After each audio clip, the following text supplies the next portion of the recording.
Have you ever noticed something strange? You get a raise, you feel excited, you tell yourself, finally, I'm getting ahead. But somehow, a year later, your bank account looks exactly the same. Or worse. You're making more money than ever before, yet you feel more financially stressed than you did before the raise. It sounds impossible.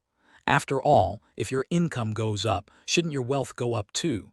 Not necessarily. In fact, for millions of Americans, getting a raise is the exact moment their net worth starts moving in the wrong direction. And today I'm going to show you why a 20% salary increase can actually make you poorer. Welcome to what I call the promotion penalty. Imagine two versions of the same person. Meet Jake. Jake is 28 years old and earns $60,000 a year. After taxes and deductions, he takes home around $3,900 per month. His rent is reasonable. He drives a used car. He cooks at home most nights. He contributes a little to his retirement account. Life isn't luxurious, but it's manageable. Then something amazing happens. Jake gets promoted. His salary jumps from $60,000 to $72,000, a 20% raise. This is supposed to be great news. And at first it is. Jake celebrates. His friends congratulate him. His family tells him he's moving up in life. But then something begins to happen. Not all at once. Slowly. Almost invisibly. Jake moves into a nicer apartment. His old place was fine, but now he feels like he deserves something better. His rent goes from $1,200 to $1,700. Then he upgrades his car. Nothing crazy, just something newer. His payment jumps from $250 to $550 a month. Then he starts eating out more. Ordering delivery becomes normal. Weekend trips become more frequent, the wardrobe gets upgraded, the gadgets get upgraded, the subscriptions multiply, and within a year something shocking happens. Jake's expenses have increased faster than his income. His paycheck is bigger. But his financial life is actually worse, and this phenomenon has a name: lifestyle creep. Lifestyle creep is one of the most dangerous financial traps because it doesn't feel dangerous. Nobody wakes up and says, today I'm going to destroy my future wealth. Instead, they make dozens of tiny upgrades that feel completely reasonable. A better apartment, a better car, a nicer vacation, a more expensive gym, a premium streaming service, a newer phone. Individually, none of these seem like a problem. Together, they become a financial disaster. Here's where things get really interesting.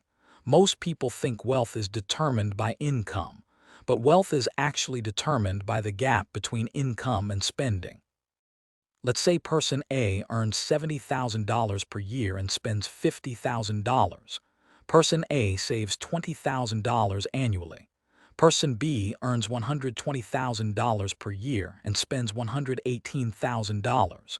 Person B saves only $2,000 annually. Who is getting richer? The lower income person.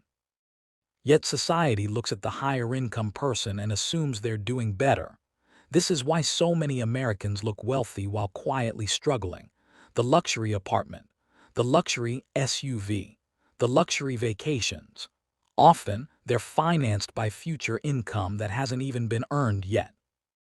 And that's where the promotion penalty becomes truly dangerous, because raises don't just increase spending. They often increase debt. Think about it.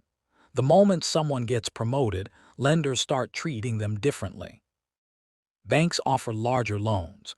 Credit card companies increase limits. Car dealerships approve bigger payments. Mortgage brokers tell them they can afford more house. Suddenly, every institution around them is encouraging them to spend their raise before they even receive it. And many people do, because there's a psychological trap hiding underneath all of this. It's called identity inflation. When your income rises, your identity starts changing. You stop comparing yourself to who you were. You start comparing yourself to people at your new income level.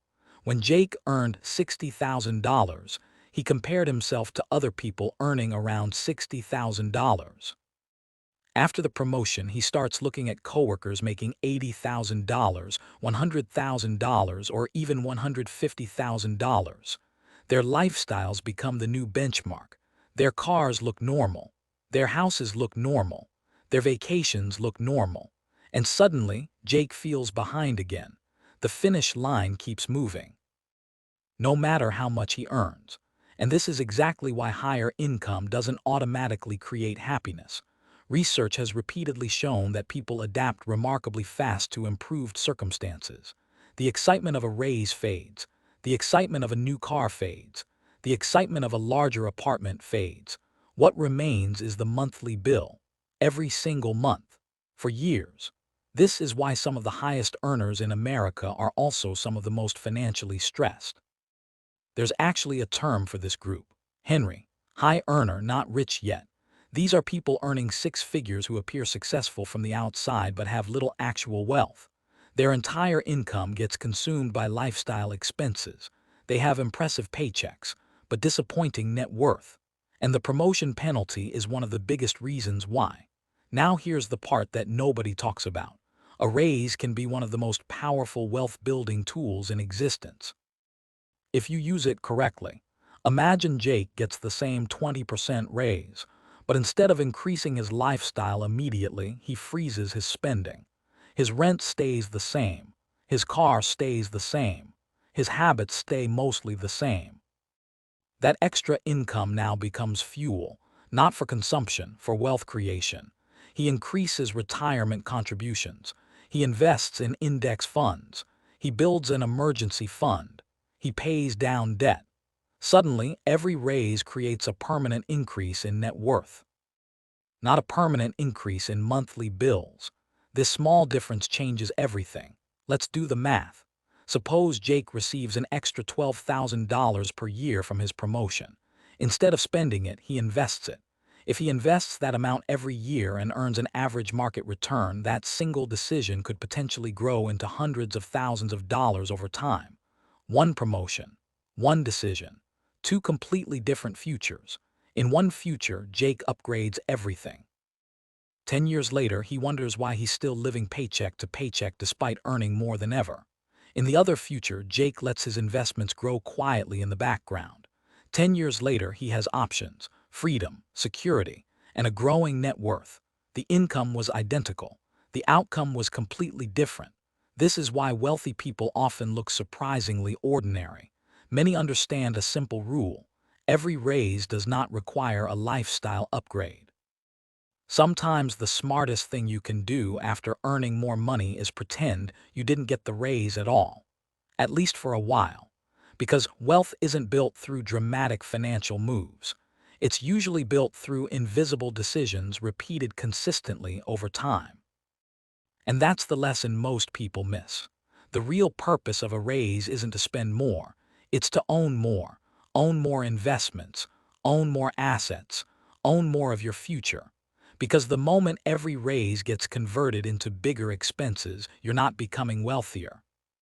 You're simply becoming more expensive to maintain. So the next time you get promoted, ask yourself one question. Is this raise going to increase my net worth? Or is it just going to increase my monthly bills?